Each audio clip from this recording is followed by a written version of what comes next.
Welcome back, everybody, to the Outer Circle Inner Stillness, conversations and reflections on the sober way of life, where we talk about sobriety, spirituality, the inner life, and how it interacts with the outer life. And sometimes we talk about sex, drugs, the body, trauma, and all of that as well. And it's fun, so much fun. We have lots of fun.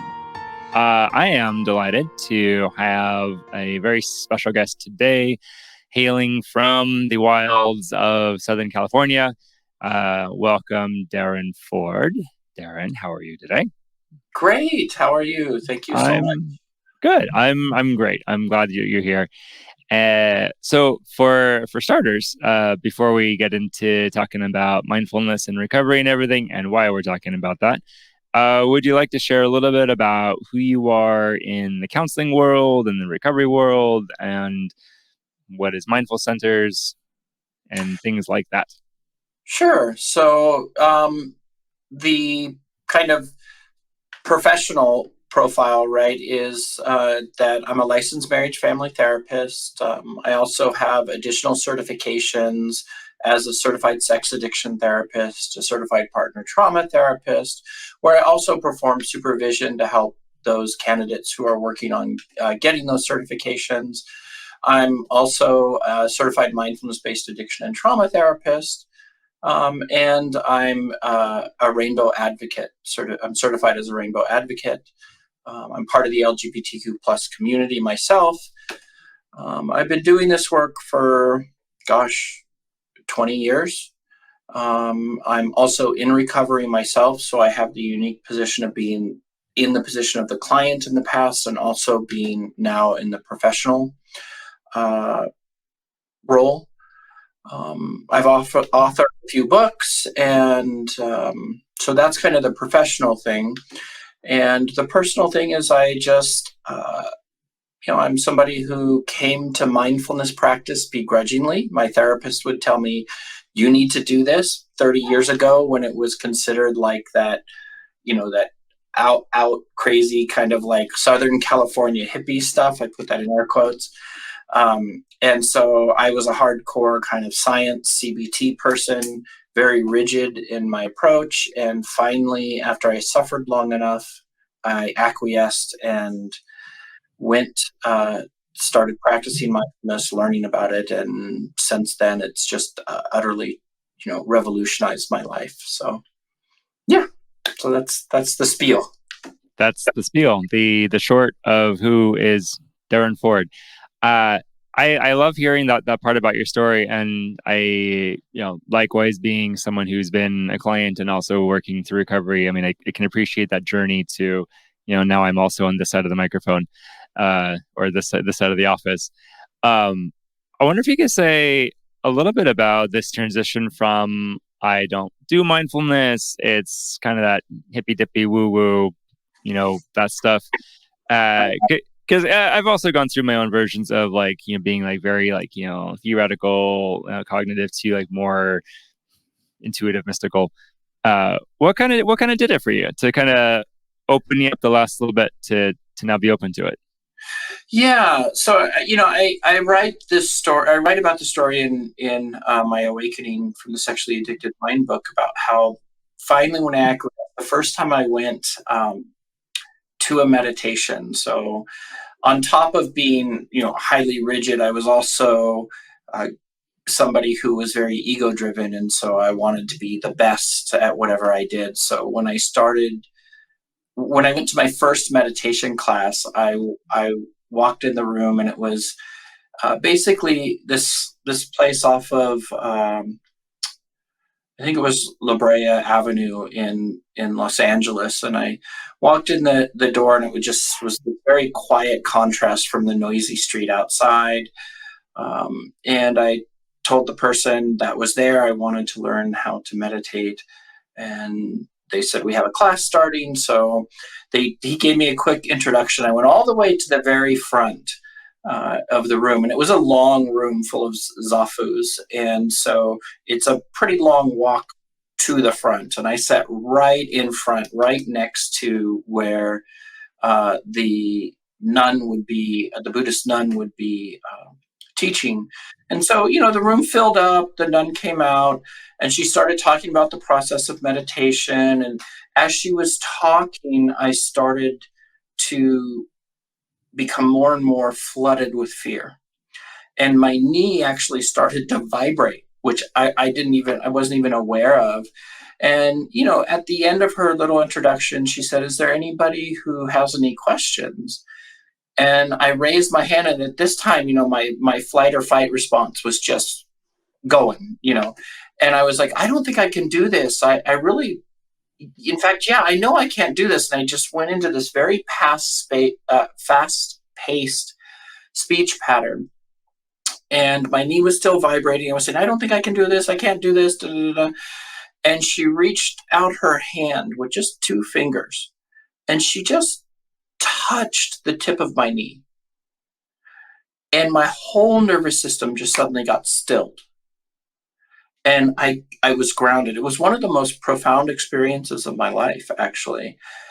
Such a small engagement to change my nervous system so abruptly. And she said, "Darrin," or she said, "What's your name?" And I said, "Darrin." And she said, "Darrin, I'm not too sure of very many things in this world, but one thing I'm certain of is nobody has ever died for meditating. You're going to be okay." And I started just laughing because I immediately the story of my mind was exposed, and everybody chuckled in the room, and it was great. And I meditated, and it was moments of roughness, but I survived. And this really started me on a journey, and it was undeniable after that for me that there was something to this.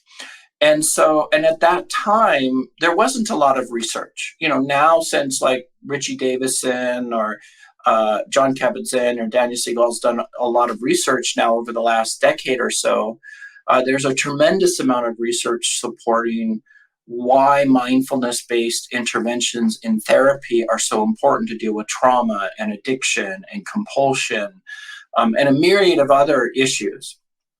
But back then there wasn't any. This was 30 years ago. So, but that started me on my journey, and it was incredible. I mean, it wasn't fun at first.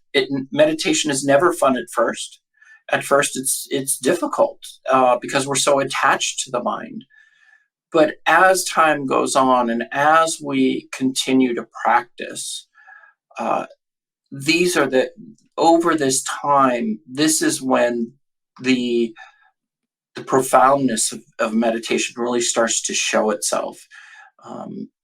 And we start to, at least in my experience and in the experience of those who I've trained in the past, it affords a permission to trust in your ability to see, and to trust in the limits of what your sensory organs, and your eyes, your ears, your nose, your mouth, your skin, and your mind are offering you.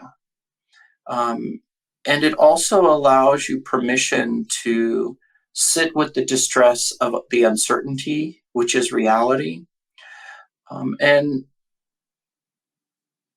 have a sense of empathy and compassion for yourself when you're unable to do that. At least that's, in my experience, what it's done. And that may sound a little pie in the skyish, but it is profound, and it happens. And it's not always like that.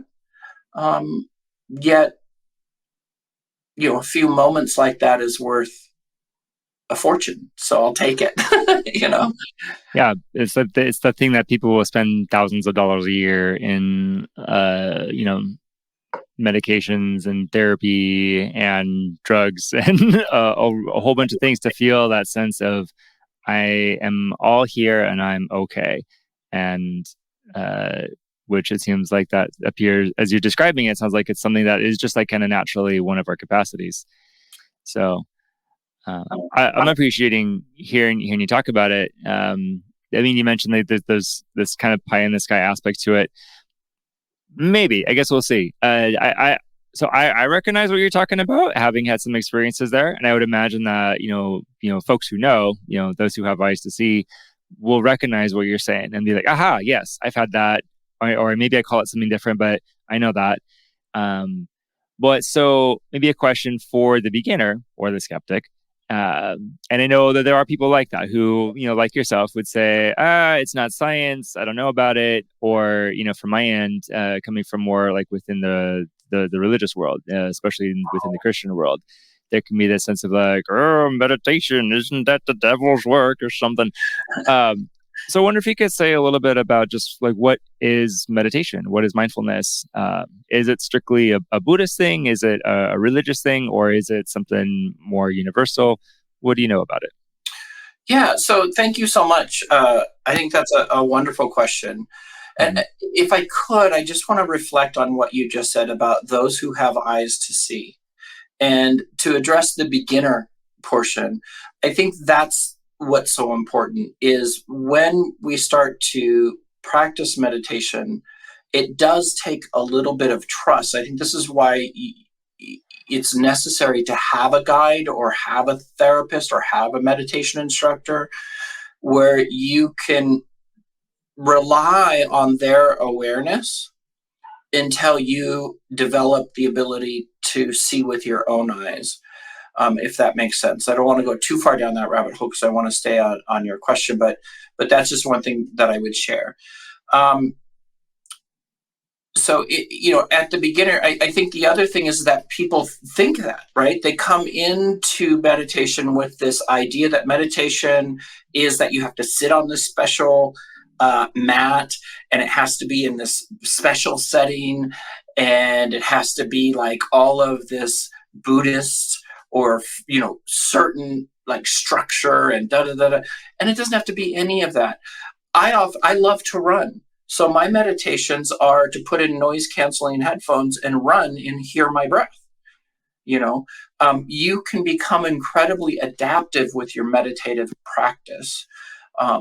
And there are various different ways that you can do meditation. It doesn't have to be just this formal practice. In fact, when I work with clients, or even when I train other therapists, I want to get them to integrate the meditation practice into their life so that it's not just this thing where they do over here and it's siloed. You want to be able to um, come to that breath awareness or come to that grounding space uh, anytime throughout your day. Hmm.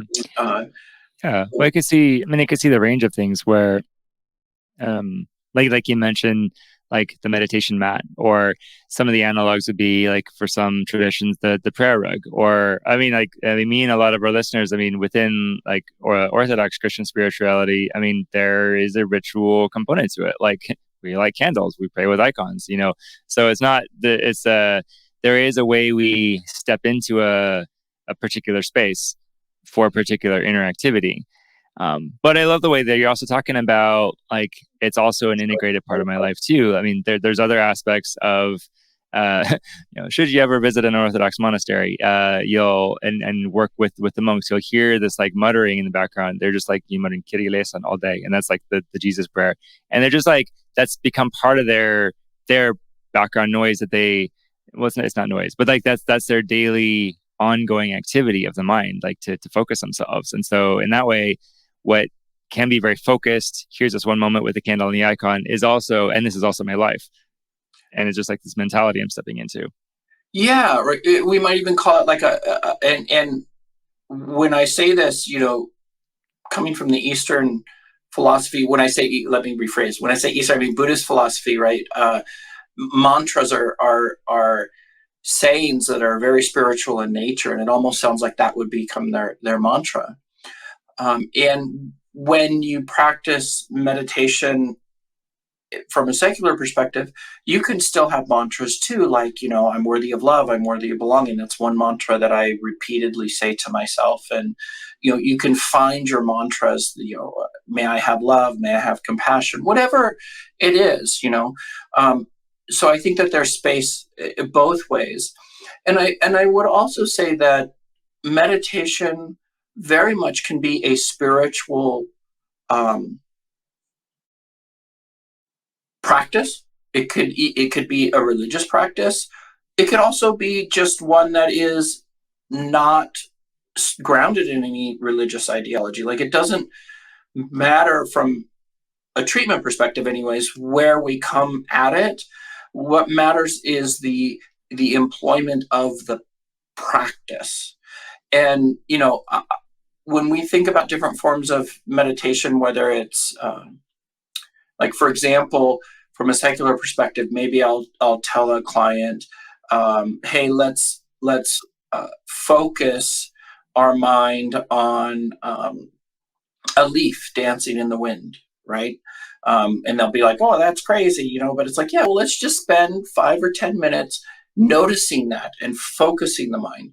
From a Buddhist perspective, it might be focus your mind on the incense and the smoke arising. And, that would be one. From a Christian perspective, it might be focus the mind on prayer, and all of those are great. Like, all of that can be considered meditation. And it doesn't have to exclude any one thing. So I often tell my clients, or even clinicians who are devout Catholics or Christians, focus on a certain prayer, or focus on being present in you're doing your best to be mentally present with your cognition of what you feel God might be, be in awe, if you will. Mm-hmm. And all of those things can be wonderful tools. So I I know I've heard a lot of my Christian friends say, oh gosh, I'm not doing that meditation stuff. That is from like the devil. It's like, well, do you pray? Yes. Well, there we go. Like, Yeah. do that. Yeah. Yeah. Yeah. There's actually, I mean, there are actually a lot of Bible verses that talk about meditation. It's kind of like expected that we do that. And I guess the way that I'm hearing you talk about it is that on one level, like, meditation is the practice, or it's the mind space, and cultivating the intentional use of that mind space. And from there, it becomes incumbent on the person to say, okay, what am I going to do with that? Am I just trying to empty it? Am I trying to fill it? Am I trying to focus it on this or that thing? And I guess that would be where the variance would come in. And some things might be more concerning than others. But at its core, or at its beginning, like, just the thought of, like, noticing, or like you talked about, focusing the mind. Like, I'm intentionally noticing this thing. This is how my breathing feels right now. Okay, good. Wow, I've meditated. That was easy. Yeah. I mean, I think that's it, right? There's where that word awareness comes in. Right. And so you asked earlier, like, what is meditation? And I love, of course, John Kabat-Zinn's definition, which is meditation is being aware of what you're doing, when you're doing it, in the moment you're doing it, or something like that, without judgment. I would maybe augment it a little and say it's recognizing what the mind is doing at any given moment. And that's it. I mean, if there is a right way to do meditation, it's noticing. You just happen to notice where your mind is going or where it isn't going, and then come back to your breath. And there's no, like, magic. That's it. you know and over time, I think what you reflected on earlier, when you said we have this innate capacity, that over time, that's what happens. That innate awareness just starts to become ever more present in your daily operations, if you will, in your daily functions. And with that comes a sense of, well, at first comes a sense of distress, to be honest with you, because when you first start to become have spiritual awakening, or psychological awakening, right? When you start to see the mind, it's like, what is all this? But over time, you get a sense of serenity, a sense of peace. I mean, I think this is what the miracle in 12 step they talk about is, you one day you kind of wake up in your life and you go, oh, you know, not so bad. Yeah. At one point you realize I can be here. Or like you said, like I'm feeling my feelings and they're not killing me. Yeah, I think thank you for saying that, right? I'm feeling my feelings and it's not killing me. I think this is the important. It's not the absence of distress. And this is, I think, a mistake that we often make. It's one that I made for sure. It's like, oh, I'm going to, the first time I got a sense of that equanimic or balanced relationship to life, I was like, oh goodness, this is going to be great. All my distress is going to go away. And it didn't. And I felt like, oh, I failed. And what I had to learn to realize was that it's not that the distress goes away. It's that the way that we relate to the distress changes. So the distress no longer has control over us. It no longer dictates how our behaviors will be, right? Because, emotions drive thoughts, thoughts coalesce into beliefs, beliefs manifest into behaviors, behaviors are practiced into habits, habits become our destiny. So if we have a mind that is highly reactive to a certain emotional state, then that whole cascading causal chain of events is going to happen like that, and we're not going to really have had time to contemplate, is this behavior really the one that is going to be the most skillful? Because the mind goes into that survival response, just like my mind did when I first started meditating. And it happens for all of us. There's no all of those judgments that we have, like, oh, I acted out in my addictive pattern, or oh, I did this, and that because of that I'm somehow unworthy, or I'm terminally unique, or I'm broke. All of that is just noise. It's not true. The mind tries to do what it knows because it believes that's what we need to do to survive. And through meditative or mindfulness practice, we can learn to see the mind and then make different decisions. I'm scrambling to write down what we just said because it was really profound. What was it? Like the mind tries to do what it knows because that's what it believes it needs in order to survive. Yeah, so we can think about that even from our childhood, right? So I'll use an example from Dr. Gabor Mate in one of his videos. He says, when your mom catches you with your hand in the cookie jar, and your mom says, no, you're not allowed to have that cookie, and you get angry, and your mom says, stop that. Good little boys don't get angry. What you hear is angry little boys don't get loved. And because of that, you separate yourself from your authentic being because you need to maintain attachment with your caregiver, right? We as children, if we do not have that attachment with our caregiver, we're dead, right? So when these two things become in conflict, authentic self and attachment, right? The authentic self loses every time. And the need for attachment supersedes that. And what does this tell the mind? This programs the mind to say, oh, okay, so we need to hide part of ourselves in order to maintain attachment. So then we get older and part of ourself remains hidden. And we judge that part of ourselves because we feel shame, because shame is to hide, right? And then we get into these relationships where we become attached, and this part of us runs in the background. And the mind says, oh, we have to do this to survive. This is it doesn't matter. Like, yes, this is terrible, but gosh, we can't have attachment. And then usually by the time somebody like myself or maybe even you, see the client, that attachment has been ruptured because there's been a discovery of addictive patterns and processes. What I would argue is in the West, this happens almost always, though, to a different degree. And when I say that, I can, and again, my bias, I should say, is right Buddhist ideology, because that's just how I came to mindfulness practice.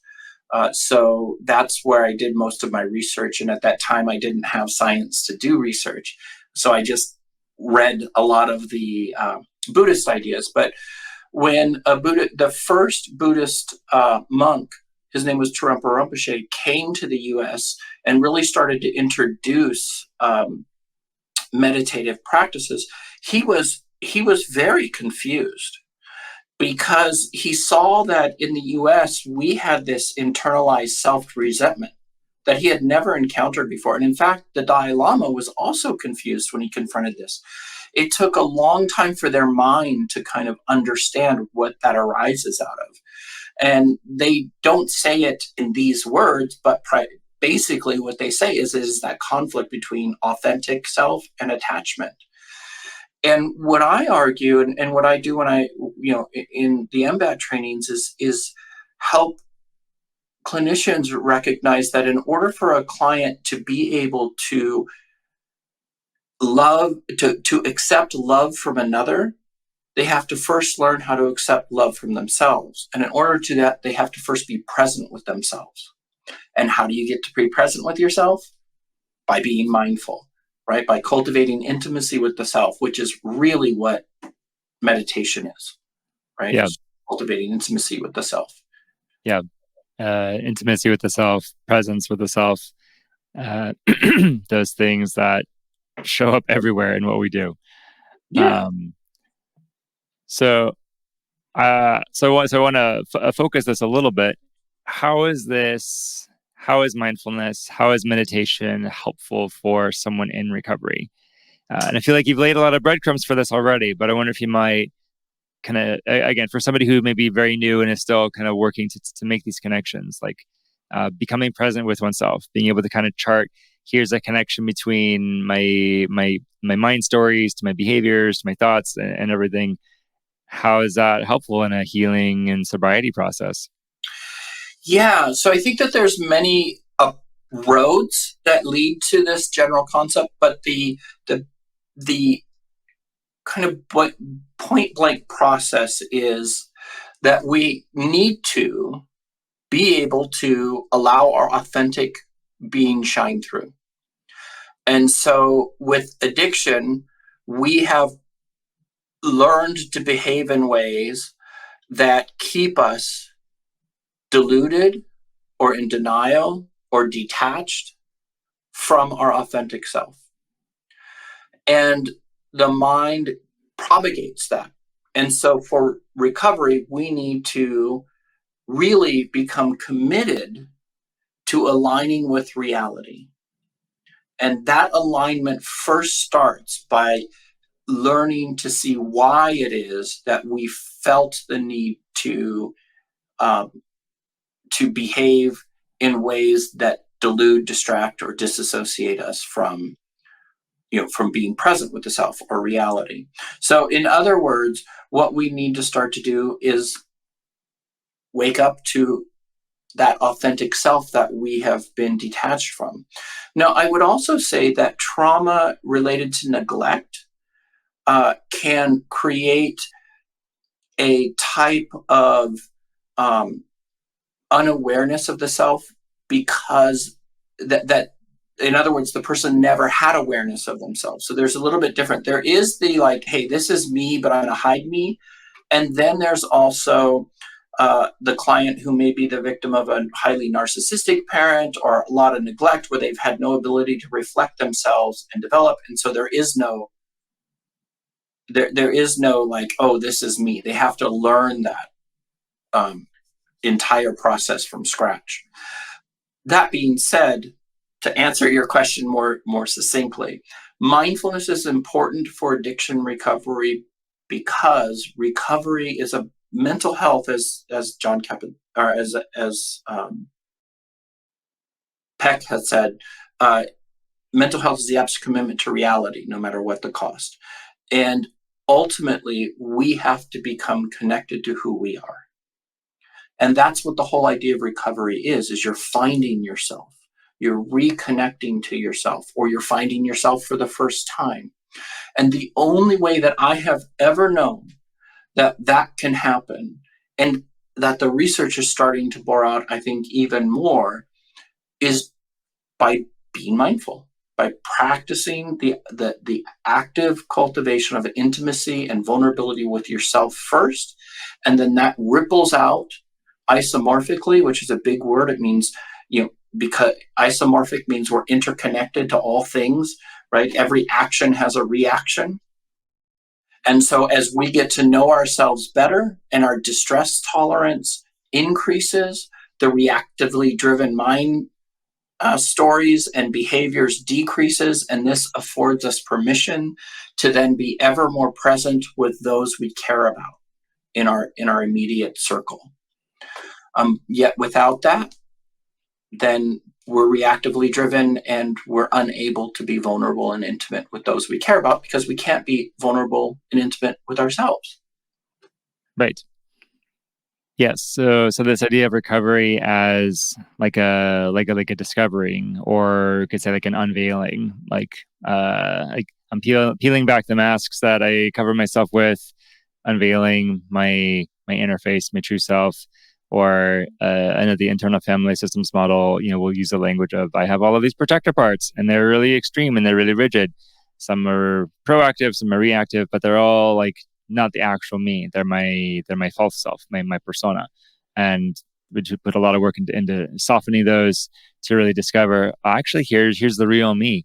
And the real me, it's not any particular part or interest or affinity, and it's even a little bit deeper than like, here's something that I value, but it's more this active sense of, I'm actively being calm, I'm actively being curious, I'm actively showing compassion, I'm in a state of clarity and confidence, kind of in a harmonious synergy with myself, with the world around me, with people around me. So Yeah, I mean, I think, we might, so that harmonious synergy, right, is the word equanimic. That's what we would use to illustrate that. And I think all of those different parts that you were talking about, my protective part, that language, I think is great to use. And I think this is the wonderful thing about mindfulness, is that what we might say in around the water cooler, right, of mindfulness, is all of those different parts are just manifestations of mind, right? And so instead of saying I have protective parts, we would illustrate that the mind creates these protective parts, and that we observe those. The fact that we can see them is proof that although they may interact with us, we are not them, right? And so they might be part of the way that we relate to the space around us, because without our mind, we can't relate to the space around us. Yet those are all projections and manifestations of the mind. And that if we are able to hold that space and see all of those parts as different aspects of mind, then this innate calm part of our awareness just arises to the surface all by itself. And we recognize the illusionary nature of having to protect now that we're older. It's different if there's trauma, I should say.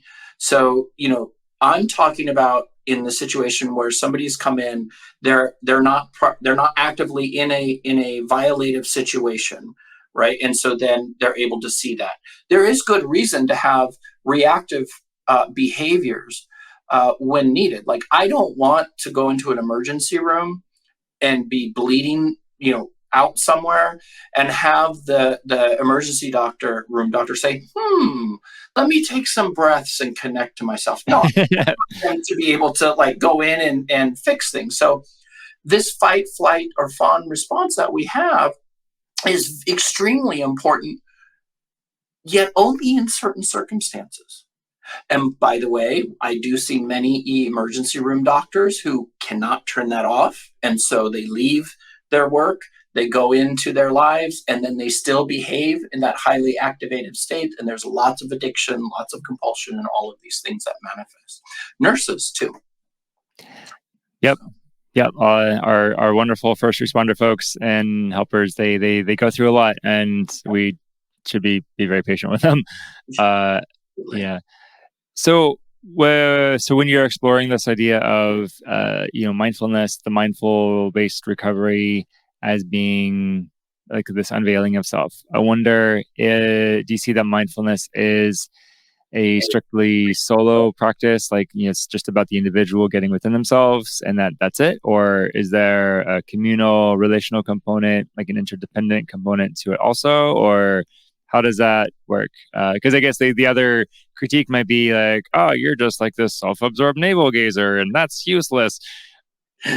Yeah. So thank you for that. And no, it is absolutely communal in nature, right? What we have to remember, I always tell people be careful you point at because you have three fingers pointing back at yourself. Well, it works the other way too. There's always this interconnected nature of relationship. And ultimately that's what we're talking about. Relationship to self, which also has reflected patterns and processes with relationship with others. So it's not that you want to just become self-absorbed and be like, oh, well, I'm fine. And just because you're stressed, that's your problem. No, this is why whenever you hear mindfulness, you hear the next thing, which is compassion. And, then empathy. And I always say compassion is a verb. It's not a noun, right? It's not something that you just kind of, oh, look at that. There's compassion. No, it's action. It's empathy and action, if you will, right? And it's extremely important to have both, to have that compassion for self, but also employ presence and compassion with others. They're they're definitely needed. And we human beings are meant for connection. Like, what has allowed us to become the apex predator on this planet to the point where we may even kill ourselves, because of climate change and all that, which I don't want to get into a political thing, but you know, uh, is our apex predator status. And what has allowed us to gain that is our ability to come in community, to be in communion, right? You always see the end of the world, this guy with like a machete, he's walking, in dystopia, the dystopian movie all by himself. That's not the guy that lives. The guy that lives is the one that comes together in community. So just as that, we must do that in all things. And that includes recovery. Recovery demands that we live our lives in reflection, because we can't, especially with addictive patterns, we can't trust our own mind. The algorithm of our mind, right, says, oh, we had a bad day, let's go let's act out, right, sexually or whatever. We had a good day, we had a bad day, it doesn't matter, all roads lead to acting out. And so we can't trust our mind, and we desperately need others who are farther along on that mindfulness path, however that shows itself. It could be through 12-step, it could be through religious practices, right? Whatever gives us the ability to wake up to our own mind and therefore be able to also relate to others is where we need to go, so that we have that reflective process. Because left to its own devices, the mind will take us back to what it knows instead of what it needs. And that's why it never will go away. Everybody says, oh, well, addiction, it's hard. That means I'm going to have to do this for the rest of my life, this 12-step or this recovery work. And in some fashion you are, because just like the human immune system holds its reservoir cells in the lymph nodes, right? The mind holds old patterns of survival in its memory banks. And over time, yes, the amount of neuronal real estate, if you will, in the brain, neurons are cells in the brain, I should say. And the amount of real estate that's dedicated to that will decrease over time. So those old patterns, those old addictive patterns will decrease in their intensity. But there'll always be that memory reservoir there. And when some pattern in life looks familiar, if we're not living our lives in reflection, the mind will say, oh, this means this. So let's grab this one. And then we're back off to the races going, how did I get here? Mm-hmm. Yeah. Yeah. There's a lot of, well, I guess I wonder if you might talk a little bit about this too, because you're talking about now the neurons and how like the shape of the brain is gradually shifted as we do this. So so mindfulness, meditation, which very much equals compassion, and which very much equals I'm learning to see myself fully. I'm learning to see others fully. And you kind of started to hint at like this isn't necessarily like hey, I do this for 3 months in treatment, maybe like a year in counseling, and then I'm done. I did my mindfulness work. Now I'm done. Kind of like, I read the Bible once. I don't have to read it again, right? uh, so I wonder if you might speak to the person who's like, yeah, I just want to like, throw in a dash of mindfulness on top of like all of these other things, and I just do my mindfulness work until it's done, and then go on my merry way.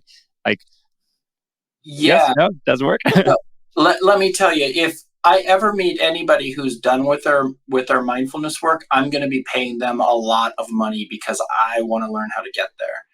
There's no such thing as done, right? We're never fully aware of all aspects all the time. And so it doesn't mean that we have to live our lives like a monk. We don't have to like live our lives in constant meditation. However, it is important to have a grounded practice of some sort, and it does need to go on lifelong. It doesn't have to be perfect. There's many times, in fact, again, in my awakening book, I talk about how many times I've walked away from meditation. However, I always came back. And this is the important thing, is that you always are able to find yourself back. And that coming back, by the way, at the beginning wasn't always, for me, wasn't always like, oh yeah, I want to go back. It was like, oh God, I got to do this again, But because I knew, I was able to see over time the difference that it made in my life, just like recovery work. And so I think it is not something that you just do a few times. This is, and this is why it's so important to weave it into your life, because you got to still live your life, And so if you can find ways to weave that mindfulness practice into life, for example, my bias, right? I live in Southern California. So if I'm on the freeway and I feel that tension rise about, oh gosh, I'm stuck on the freeway, then it's deep breath, offer myself compassion. Then I randomly just look at cars and look at the person and say, my hope is that you have love and compassion in your life and health, and look at another car, right? So I've learned to use these pressure points, or pain points, as Pema Chodron would say, as an opportunity to refocus my efforts on offering loving compassion for myself and others, right? I need to do it for myself, because if I don't do it for myself, that's like trying to put on my son or my daughter or my partner's air mask on the plane before I put mine on. That's not going to be helpful, right? We have to put our mask on first. That's what the flight attendant tells us. And the reason why is because we can't suffocate.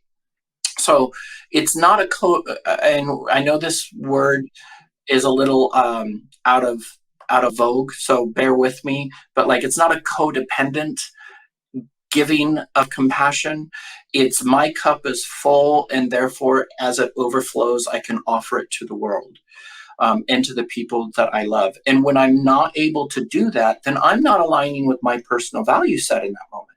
So if my partner is upset, but I realize I can't be present, my cup's not overflowing, I can't be present for them in the way that I want to be as their husband, and that they need me to be, then I need to admit that. I need to say, I know that you need me to be here for you. I want to be, but I am not capable in this moment of being present with you in the way that you need me to be. I need to, to manage this so I can come back to you. Is there any way that we can come back in 45 minutes or an hour and talk about this? Right? It's very important. Instead of trying to pretend, when we pretend, that's again taking part of ourselves and hiding it again. That if that worked, there would be no such thing as recovery. So, right. If hiding works, well, I mean, going back to like the initial like ethos of Christian tradition, the first thing we see, Adam and Eve doing, after eating the apple is like they're hiding, and that's the beginning of this like divine rupture, and the rest of the Bible ensues from there. But I love what you're talking about here about like, giving compassion out of like your own abundance. And it kind of, from my angle, it brings us back to kind of the theme quote of the show. It's saying from, Saint Seraphim of Sarov. He's one of our Orthodox elders. And he says, acquire the inner stillness, or in some variations, save yourself, and 1,000 around you will be saved. Yes. And my good friend who's a monk called me one time, and he was talking about some losses, and he said, I just don't know if I have compassion left to offer. And I said, if we're truly offering compassion from a full cup, then the more compassion we offer, the more we have to give, because it's like a muscle. It's like running, right? So the more we're able to save ourselves, then the greater our skill is at saving. And therefore, the easier it is to model that behavior for others to witness and take for themselves. Yeah. Right? So, yeah, very much so. I want to be mindful of your time, and I really appreciate that you've been able to come and share a lot of really great, really important ideas for people wanting to be more present with themselves, people laboring on recovery process. It is a long road, and it is very much this lifelong transformational process that we're in. It's kind of its own conversion. So these tools make it possible. Before you go, would you where in the world can you be found? What are some programs? You mentioned the book.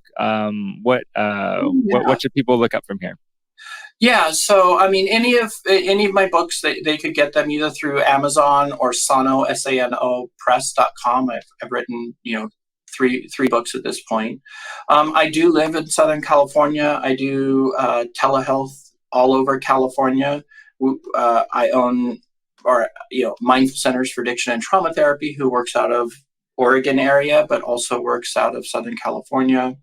And then we have, for those who are therapists or coaches, I have the Mindfulness Academy for Addiction and Trauma Training, or TMAT, TMAATT.com, which trains and certifies therapists in a CE in a program that is CE certified for those of you who need continuing educations.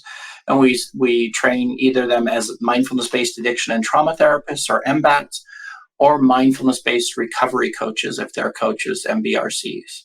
So I know that was a lot, but I kind of am. That's the three areas that I work in, and you can always just reach out to me by emailing me too at Darrin, DARRIN, at Mindful Centers. That's with an S, MINDFULCENTERS.com. All right. Well, I'll have all of those links in the liner notes, as well as links to my work, as you can follow my clinic here, located in Gresham, Oregon, where we do some networking with mindful centers, but we are New Pattern Counseling, newpatterncounseling.com. And you can support the podcast at patreon.com/Outer Circle. If this sort of conversation resource is useful to you, please consider joining our community for as little as $5 a month, but more is nice too. And the ratings, reviews, and shares are also very nice. Be mindful about how you do that. But anyway, thank you again, folks, for listening. Darrin, thanks for being here and for all of your work. No problem. Thank you so much. Yeah. All right. Well, peace to you. Peace to everyone listening, and we'll be back very soon.